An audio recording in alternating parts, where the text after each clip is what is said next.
ఆధ్యాత్మ రామాయణంలో సుందరకాండను థర్డ్ సర్గను 71 శ్లోకా నుంచి.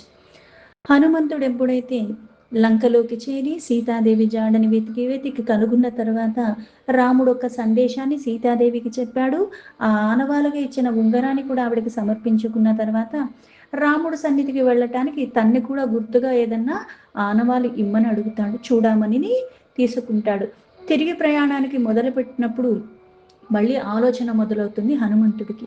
రామ కార్యార్థమై వచ్చిన నేను ఇలా వెళ్ళిపోకూడదు, ఇంకోటి ఏదన్నా ఘనకార్యాన్ని చేసి రావణాసుడిని దర్శించుకుని రావణాసుడితో సంభాషించి అప్పుడు నేను రాముడి సన్నిధికి వెళ్ళాలి అని. ఇతి నిశ్చిత్య మనసా వృక్షషండాన్ మహాబలః ఉత్పాట్య శోకవనికాం నిర్వృక్ష మకరుత్క్షణాత్. ఇలా మనస్సులో నిర్ణయానికి వచ్చాడు. వచ్చిన తర్వాత వజ్ర అంగాలతో, అంటే ఈ వజ్రాలతో సమానమైన అంగాలు బలమైనవి కలిగినవాడు. ఎలా అయితే ఇంద్రుడు ఒక వజ్రాయుధం, దాని స్పర్శ తగలగానే మహాపర్వతాలు సైతం ముక్కలు ముక్కలై రాలి పడిపోయాయి.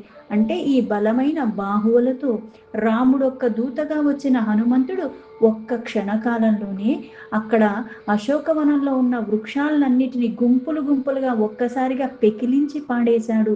ఎటు చూసినా సరే మొత్తాన్ని ధ్వంసం చేసేశాడు.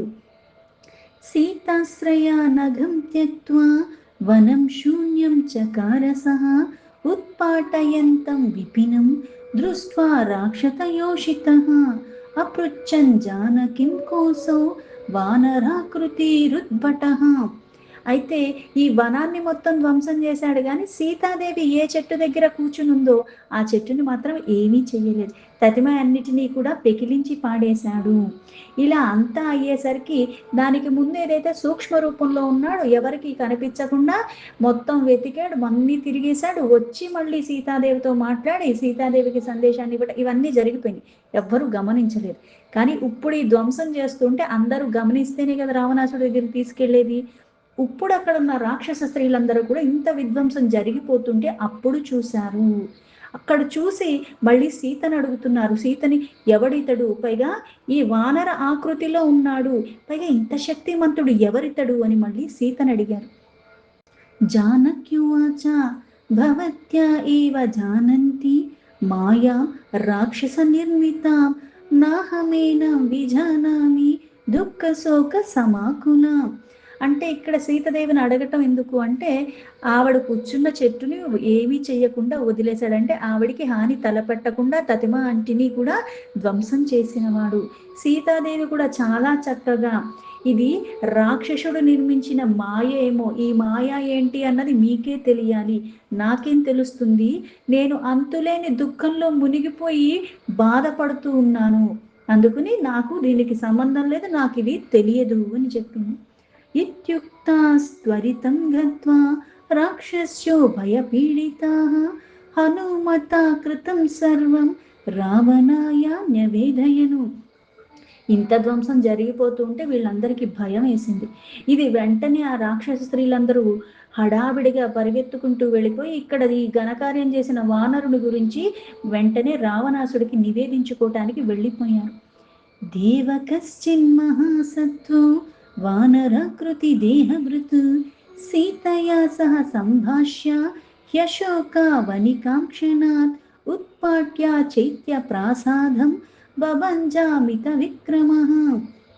అందుకుని రావణాసుడి దగ్గరికి వెళ్ళి, దేవా, ఎవడో ఓ బాగా ఉన్న బలాలు సంపన్నంగా ఉన్న వానర రూపంలో ఉన్నవాడు అక్కడికి వచ్చాడు, సీతాదేవితో మాట్లాడాడు. అలాగే అక్కడ ఉన్న మహావృక్షాలన్నిటినీ కూడా ఒక్క క్షణంలో ఆ అశోకవనాన్ని మొత్తం కూడా ధ్వంసం చేసి పాడేశాడు. అంటే అక్కడున్న ప్రాకారాలు పలగొట్టేశాడు, చెట్లు పీకేశాడు, అన్నీ ధ్వంసం చేసేశాడు. ప్రాసాదరక్షిణః సర్వాన్ హత్వా తత్రేవ తస్తివాన్ తచ్చుత్వా తూర్ణముత్నాయ వనభంగం మహాప్రియం. ఆ వనాన్ని ధ్వంసం చేయటమే కాకుండా దానికి కాపలాగా ఎవరైతే ఉన్నారో వాళ్ళందరినీ కూడా చంపేశాడు. అక్కడున్న భవనాలకి దగ్గరగా ఉన్న వాళ్ళని, ఇటువంటి వాళ్ళందరినీ కూడా చంపేశాడు. పైగా అక్కడే నిలుచుని ఉన్నాడు. కింకరాన్ ప్రేషయామాస నియంతం రాక్షసాధిపః నిమగ్న చైత్య ప్రాసాద ప్రథమాంతర సంస్థితః హనుమాన్ పర్వతాకారో లోహస్తంభ కృతాయుధః కించిల్లాంగులాచలను రక్తాస్యో భీషణాకృతి. అయితే ఇక్కడ రావణాసుడు వెంటనే ఒక్కసారి అదిరిపడి, అంటే ఇక్కడ నా రాజ్యంలోకి రావటమే అన్నది అసాధ్యం, అలాంటిది వచ్చాడు. రావటమే కాకుండా సీతాదేవి ఉన్న చోటు తెలిసింది, తెలియటమే కాకుండా అక్కడ ఉన్నవన్నీ కూడా ధ్వంసం చేసేసి నా వాళ్ళనే చంపేశాడు. అందుకుని వెంటనే 10 లక్షల మంది కింకరులన్న రాక్షసులందరినీ కూడా అక్కడికి పంపాడు. అలాగే అక్కడ శిథిలమై ఉన్న భవనాల దగ్గర నుంచి ఆవరణాల దగ్గర ఏదైతే అన్ని నిలుచున్నాడంటే ఎక్కడికి పారిపోకుండా ఇంత విధ్వంసం చేసి ఇంకా వాళ్ళని ధ్వంసం చేయటానికే నేను ఇక్కడే ఉన్నానని చెప్పి అక్కడే నిల్చున్న హనుమంతుడి దగ్గరికి వీరందరూ వెళ్ళారు. ఎలా ఉన్నాడంటే ఒక పర్వతం అంత ఆకారంలో కలిగి ఉన్నట్టు అంత పెద్దగా ఉన్నాడు. పైగా లోహ స్తంభాల్ని ఆయుధాలుగా ధరించి ఉన్నాడు.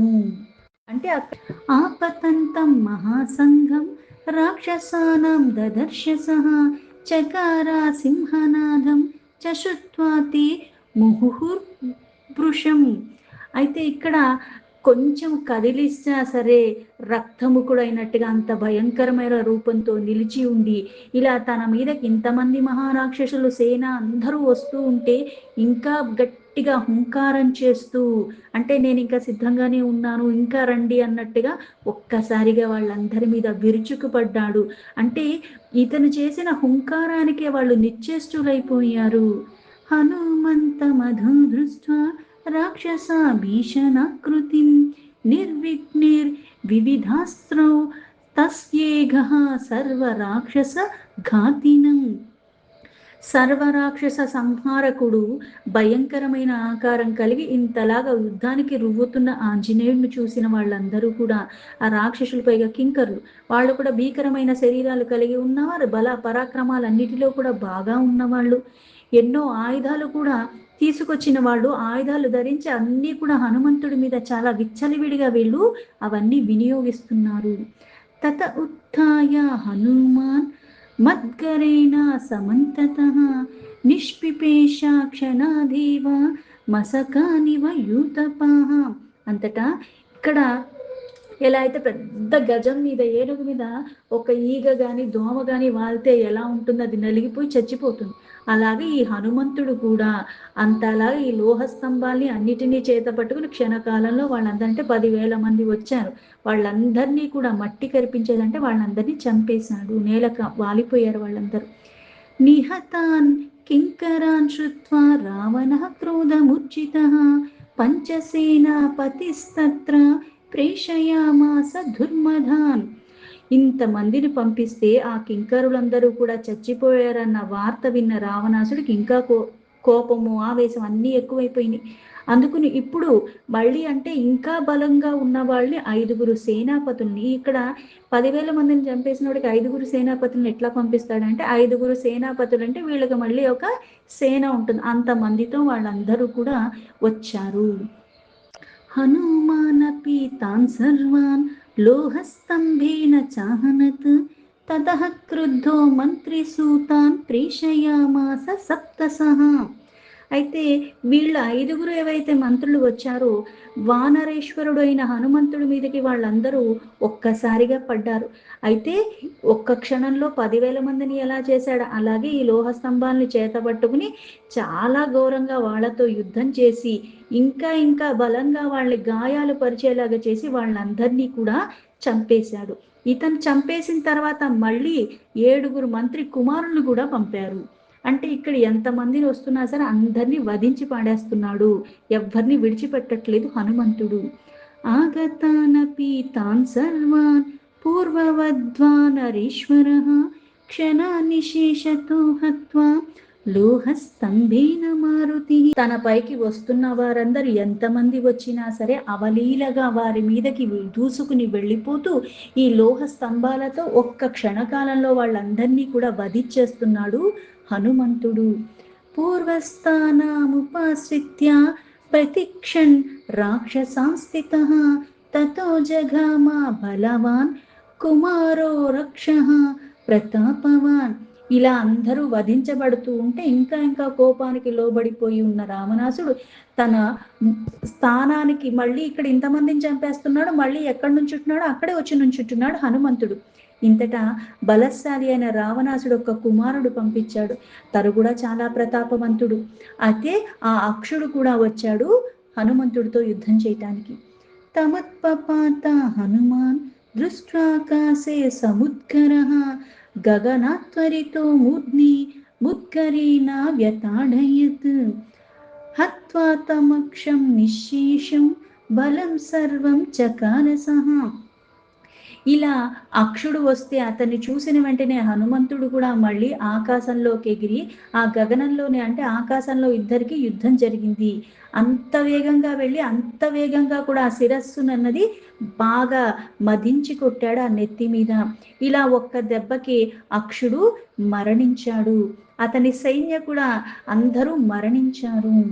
తతః శ్రుత్వా కుమారస్య వధం రాక్షస పుంగవః క్రోధేన మహతావిష్ట ఇంద్రజేతారమబ్రవీత్.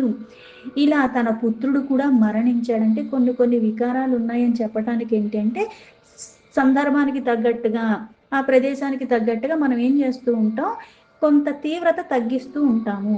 ఇంకా దూసుకెళ్ళు అంటే హాని జరిగింది అంటే ఇది జరగటానికి మూలం ఏంటి అన్నది కూడా ఒక్క నిమిషమైనా ఆలోచించుకుని సవరించుకునే ప్రయత్నం అన్నది సాధారణంగా చేస్తాను. కాకపోతే దుర్గుణాలు దురాశలు ఇవన్నీ తీవ్రంగా ఉన్నప్పుడు వాటి ఆధీనంలోకి మనం వెళ్ళిపోయిన కారణంగా వాటిని వదిలించుకోవాలన్న తలంపు కూడా మనలోకి రాదు. తన పుత్రుడు మరణించినా సరే ఈ రాక్షసరాజైన రావణాసుడు ఆ మరణం విని కోపానికి లోబడి ఇంకా ఇంకా ఉద్రిక్తతో మళ్ళీ తన ఇంకో పుత్రుడైన ఇంద్రజిత్తుతో మళ్ళీ ఇలా చెప్తున్నాడు రావణాసుడు.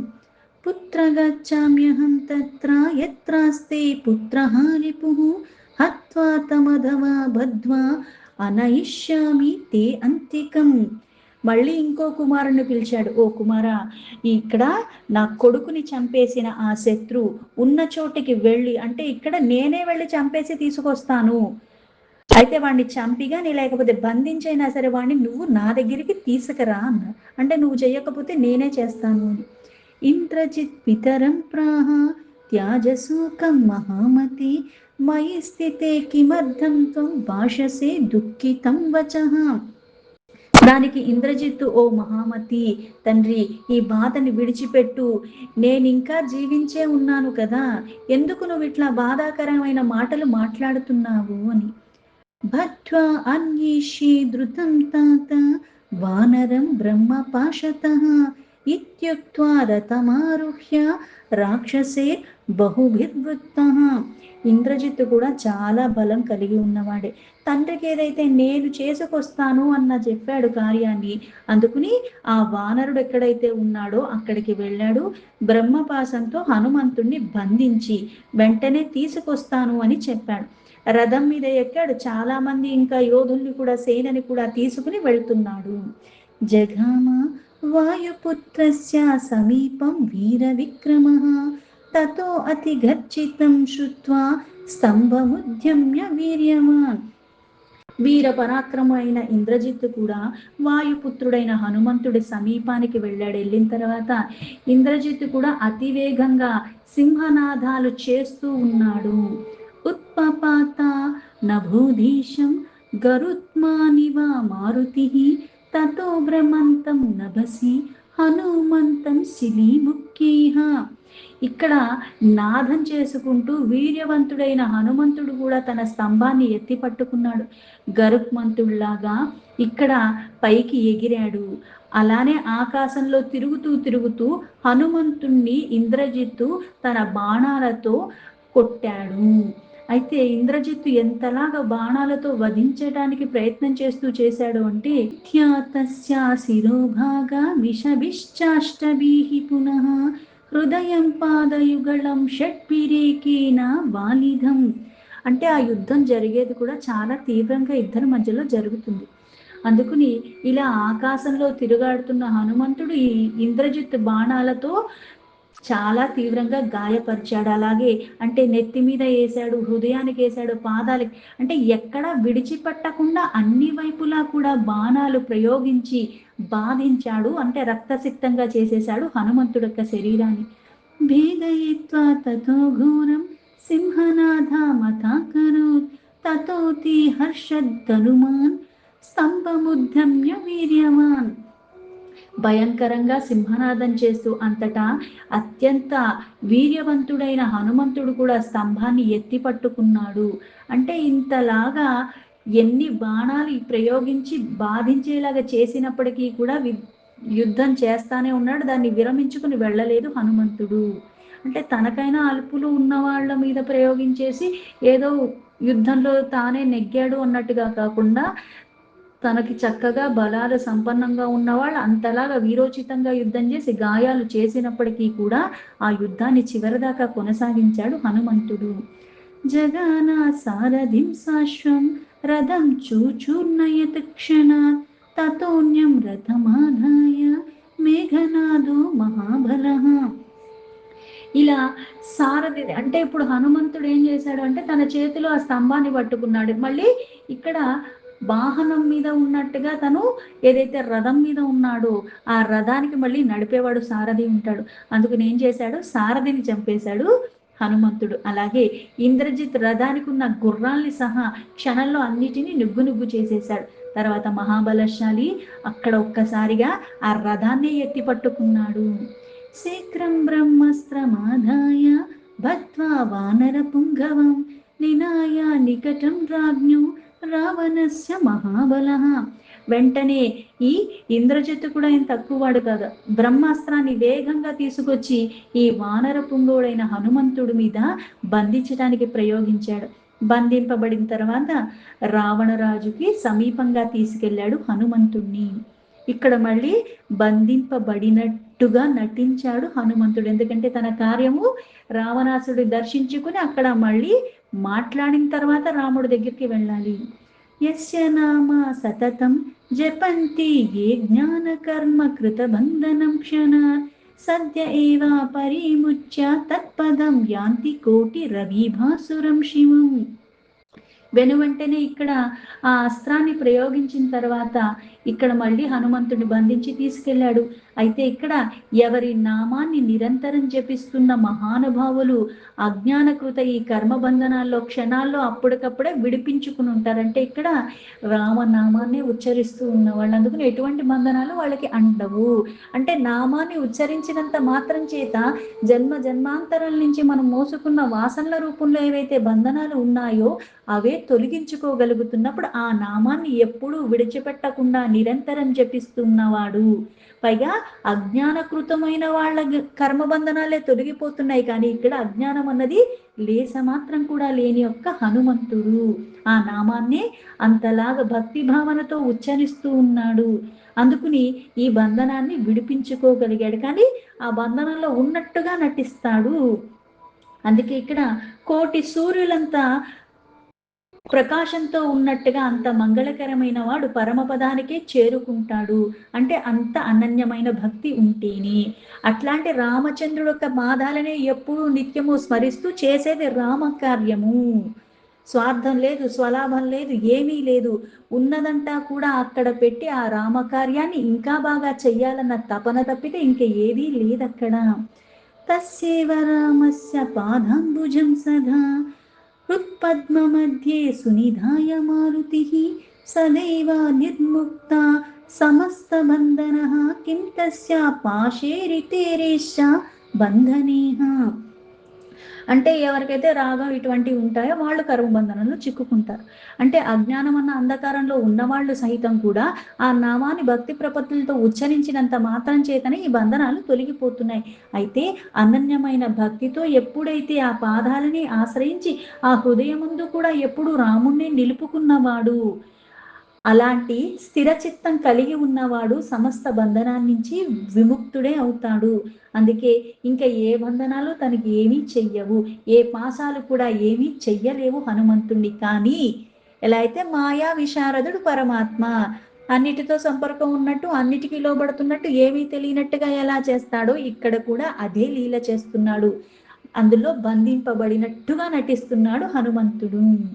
దీంతో ఆధ్యాత్మ రామాయణంలో సుందరకాండను థర్డ్ సర్గా సంపూర్ణం.